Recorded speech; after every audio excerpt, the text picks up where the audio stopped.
Goedenavond. Goedenavond. Welkom. Dan is familietip. Volgens mij is het wel live. Ik weet niet wie dat werkt, maar ik zie nog niks. Mijn gast voor vanavond is Jo Ginnetsen. Goedenavond. Goedenavond. En Jo gaat met platen, maar ook gaat een hele met platen hoe ze Jo. Allereerst welkom dat ze hier in de uitzending was. Wat ga je het over hebben vandaag?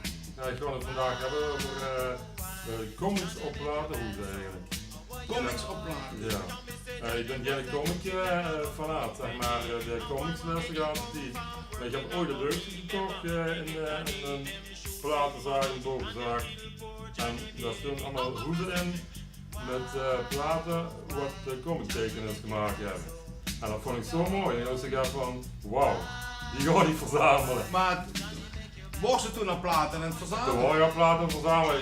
Ik kwam over 10 jaar geleden toen ik er ongeveer mee begon. En wat voor de stijl houden ze dan? Brugger, heel veel new wave, punk en glam rock en zo allemaal.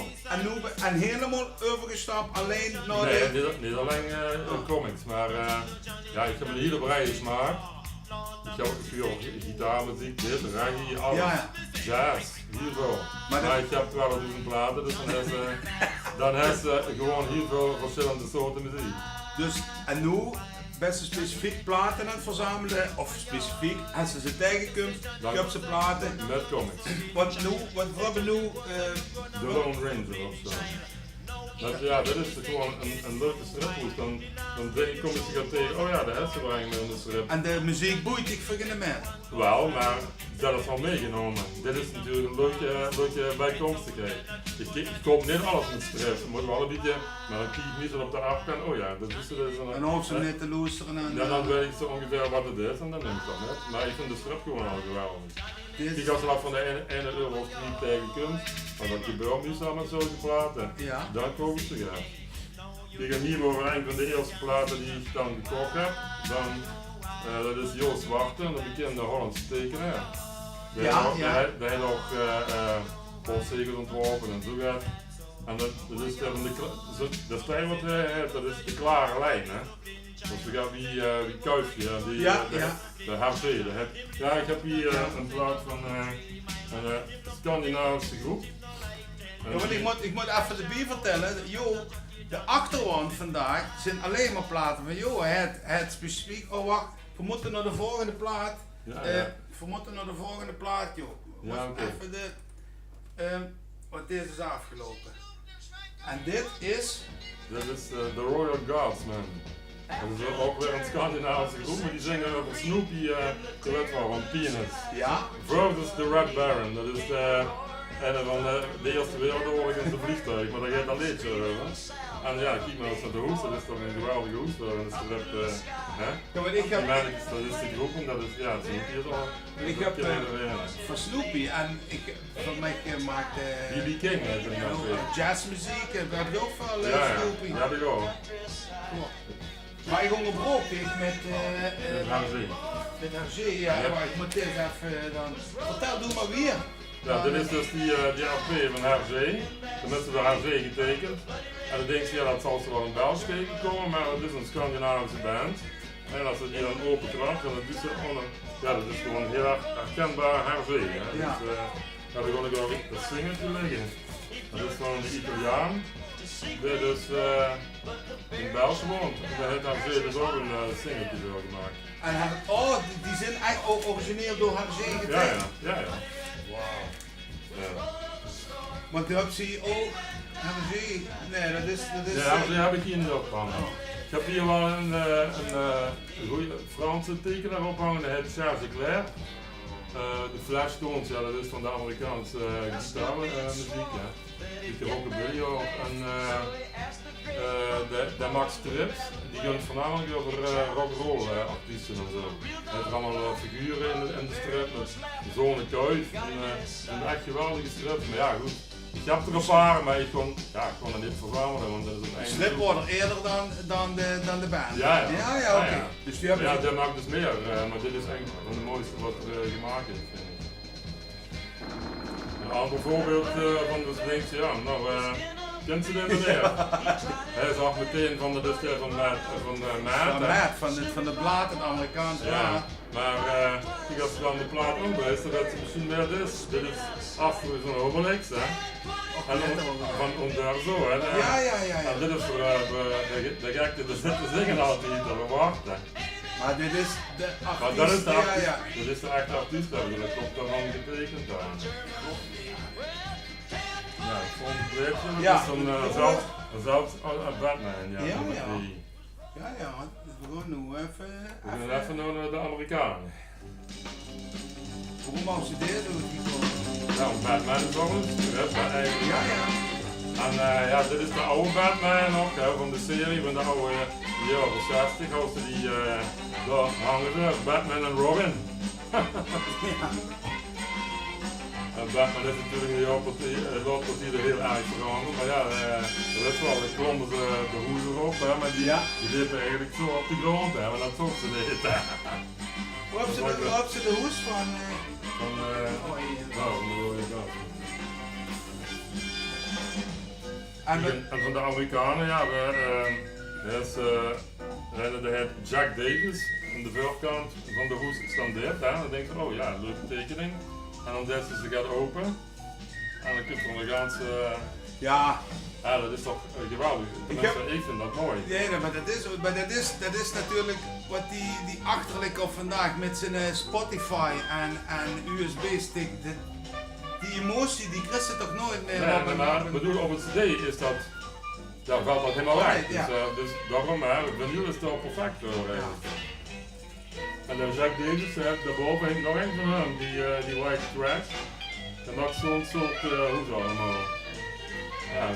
Rock te oriënteren, maar ja, dit is, ik vind dat een geweldige platenhoes. Ja, dan gaan we even naar de Hollandse meneer, hè? Ja, wil ze maar... Ja? Oké. Wacht, dan ga ik hem even... Dit is een van de zeldzaamste singeltjes die er uitgewagen is van deze groep. Ik denk wel de zeldzaamste. Dat is dit drukke pakket met het nummer Rick Ringels. Of van de strip. Echt de oude punk, van de Nederlandse punk. Rick Ring, dat is voor ook een stripfiguur. Ja, dat was ook een stripfiguur, ja. Hier, dat is hem aan dat is het. Ja. Dat is dan de strip wat ze op de strip gehoord hebben. Dat is hem op... wat is dat? Sorry, singeltje, sorry. Geen probleem. En dat is echt, hè? Ik heb een aantal gang voor mij.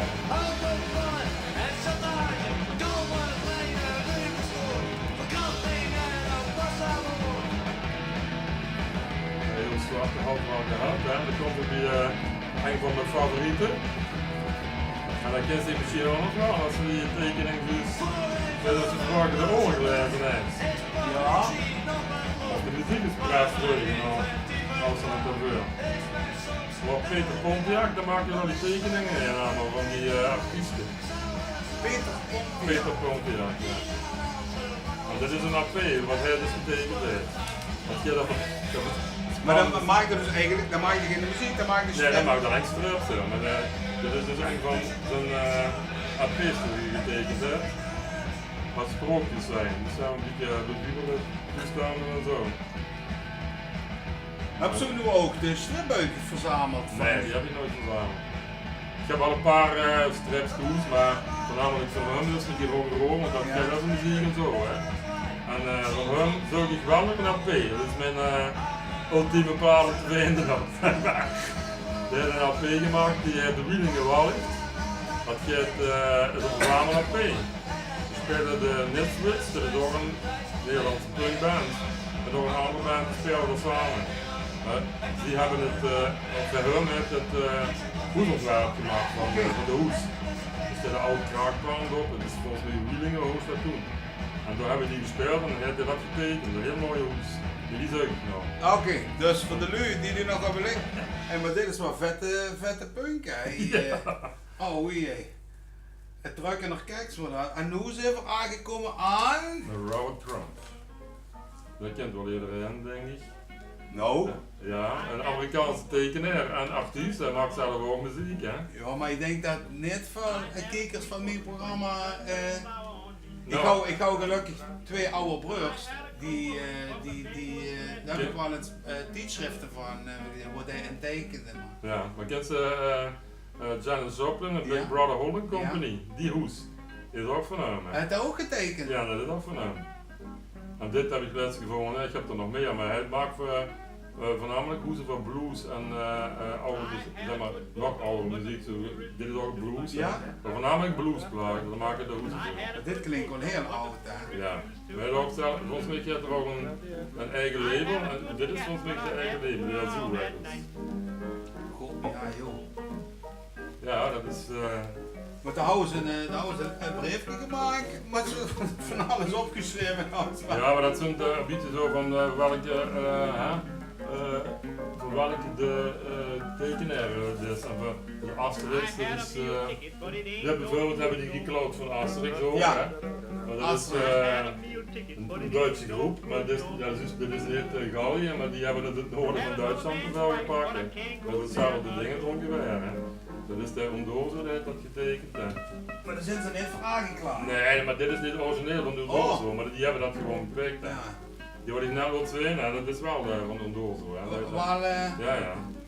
En dan is er nog, dat is ook even mijn favoriete striptekenaar.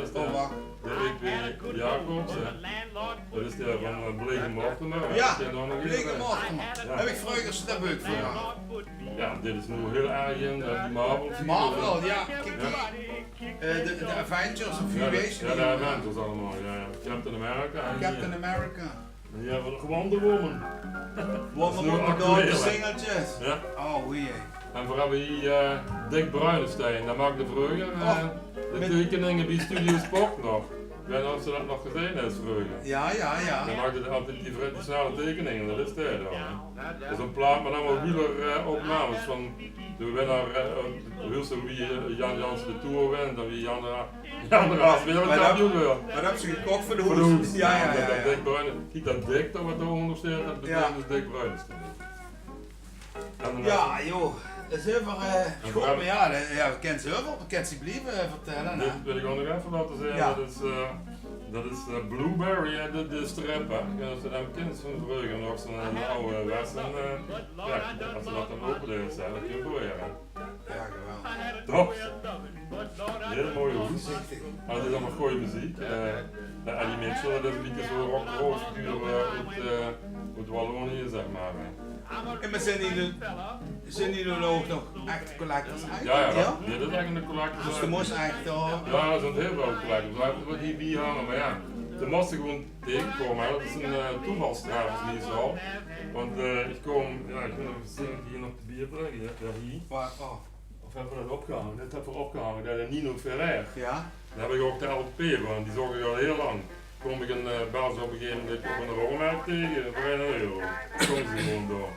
Snap je? Dat zijn de toevalligheden. Ja, we nemen zwet dat dan, ja. Ja, dat tekenaar is, ja. Maar dat is ook een recherche klein, hè. Kunt je dit nog even laten zien? Dat kent ook iedereen. Ja, wat? Ja, maar de tekenaar, Henk Kort, hè. Och, van Den Haag, ja, dat is ook een zieke, hè. We maakten ook Henk Kort, maar ik zou het hier opgeschreven, Henk Kort. Maak pardon, dat weet je wel. En dan is er nog Gerrit de Jager, hè. Roberto Giacchetti, ja. Gerrit de Jager, dat is die van de familie Doorzon en zo. Oh, nog? Ja, die heeft dat ook getekend, hè. Ja, en Joop Klaps. Ja, klaar. Van Erik Skreus. Goh, en de warm met, sorry, ik ben een beetje verkouden. Maar daar heb ik dus ook al pees van, maar goed, ik heb niet alles kunnen metnemen, dus ja, ik heb gewoon even een paar kleine voorbeelden metgenomen. Dus. Maar ja, voor de rest verzamel ik natuurlijk ook andere platen, dat snap je wel, maar dit is dan op een gegeven moment erin gerold, hè. En dan is er op een gegeven moment steeds opletten die rolmerken, hè. Ik weet het. Ik vind het chic.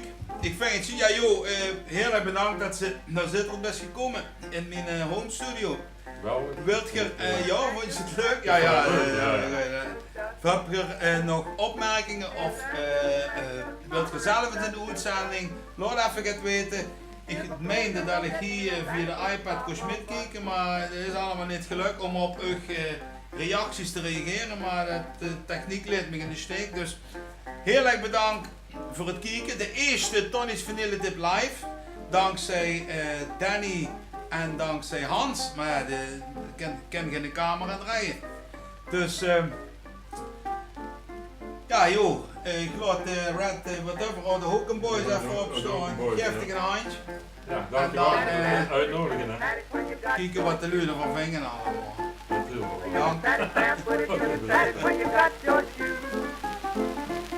You can pat it to your singing, you can pat it to the batter, but blue.